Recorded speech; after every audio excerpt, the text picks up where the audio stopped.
If you're thinking about buying an iPad right now, you're probably stuck between two options, at least from what I have seen. It's either the iPad Air or the iPad Pro. And Apple makes it seem like you need to get the Pro to get the best experience. I mean, it makes sense. Like, yeah, if you get the iPad Pro, you're getting the latest M5 chip, you're getting the ProMotion display and things like that. But the reality is, for most people, this iPad Air, now that it has the M4, is already more than enough. And in some cases, it actually may be the smarter buy. So before you spend any extra money on the Pro, I want to talk about why the iPad Air is all most people need. So I want to start things off with the performance. I think it's already overkill because this is where people think Pro equals faster, which equals better. And yes, the Pro is more powerful, but here's what nobody tells you. The iPad Air already has the M4 chip. It has up to like 12 gigs of RAM.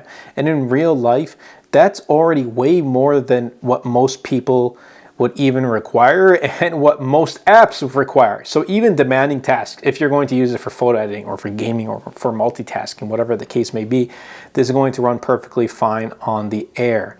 In fact, the difference between the Air and the Pro performance is going to be pretty much not noticeable at all in everyday use. I've used both the M5 iPad Pro and the M4 iPad Air. And I'll tell you, like, I'm not going on like heavy multitasking things or apps or any of that sort. For me, it's like browsing the web, using it for content consumption, writing a couple documents here and there, taking some notes, and that's all.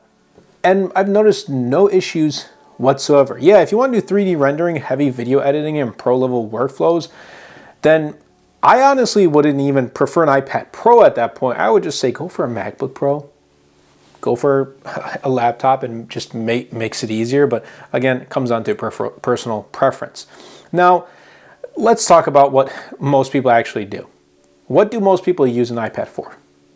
Let's just think about it for a second.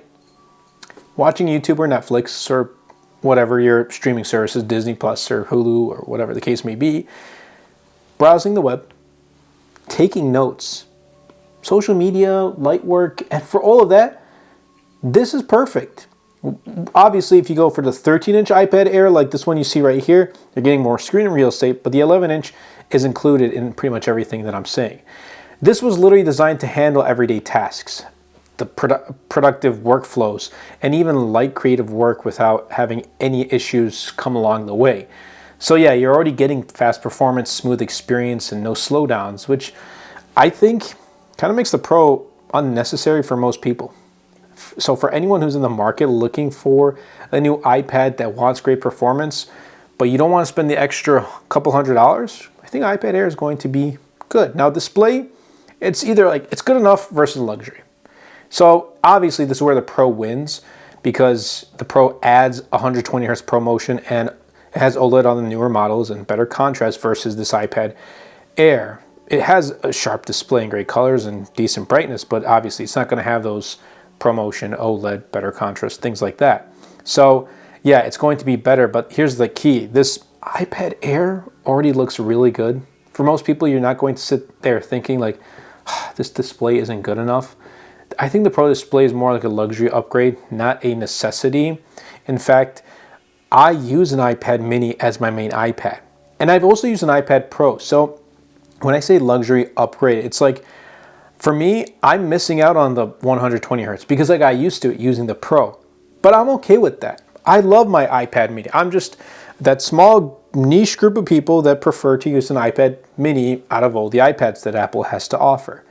But once you start using a ProMotion 120 Hz panel, it is a little bit hard to go back. However, if you have never used one, if you have an older iPad, I think this is going to be a good enough upgrade. You're not going to sit there and just think about ProMotion all the time. Now, obviously, price is one thing. I think this is why the Air wins.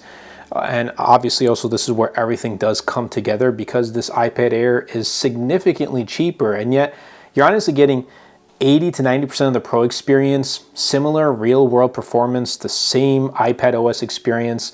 This Air delivers essentially the same core experience at a much lower price, while the Pro does add those specialized features, but it's like, do you really need all those?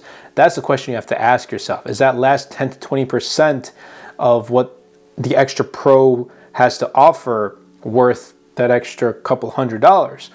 For most people, it's not going to be. And then obviously iPad OS, you get iPad OS on the Pro, you get it on the Air. No difference whatsoever. The battery life is also really good on the iPad Air. It's not like you're going to get the iPad Pro and get much, much better battery life.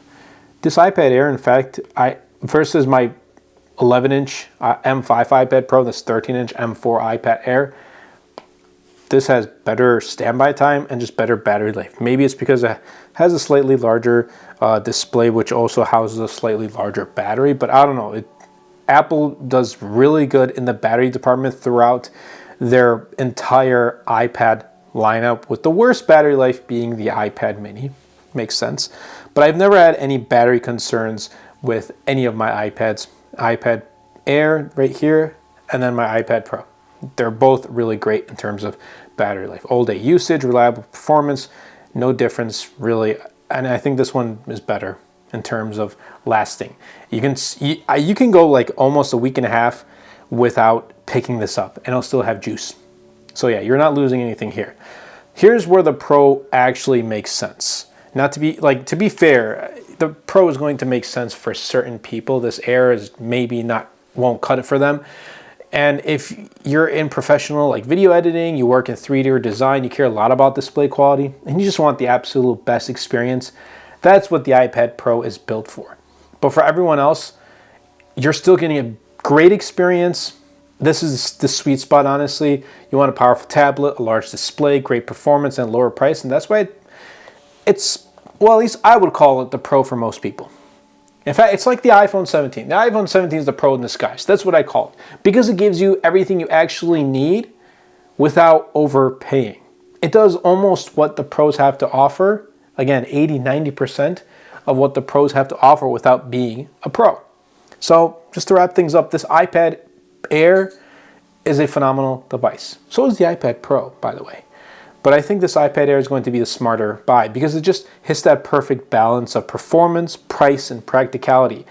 I think for a lot of people, that's all you really need. I used to work in the mobile department at Best Buy. It's been a while, but what I've noticed is a lot of people, it's either like you go for having the smart buy, which is the perfect balance of performance, price, and practicality, or it's you go for literally the best of the best without knowing what you're paying the extra couple $100 for. So it's important to recognize what you're paying those extra $200-300 for, and if you're actually going to use it. If not, save those extra couple $100, and in fact, you can put it towards a case. You can put it towards a Magic Keyboard, this Apple Pencil Pro, and you'll still be saving a little bit of money. Whereas if you go for the iPad Pro, then you still have to buy these and it just becomes more and more expensive. So let me know in the comments down below. Would you pick up iPad Air or iPad Pro? I hope you guys did enjoy this video. If you did, definitely be sure to smash the like button, comment down below, and best of all, share this video because it really does help out the channel out a lot and will help push my content out to more people. Definitely be sure to check out my latest wallpaper pack right here. It is called Aura Layers. Links will be in the description down below. It goes a long way in helping out the channel. That's been it for me, and I'll catch you all in the next episode.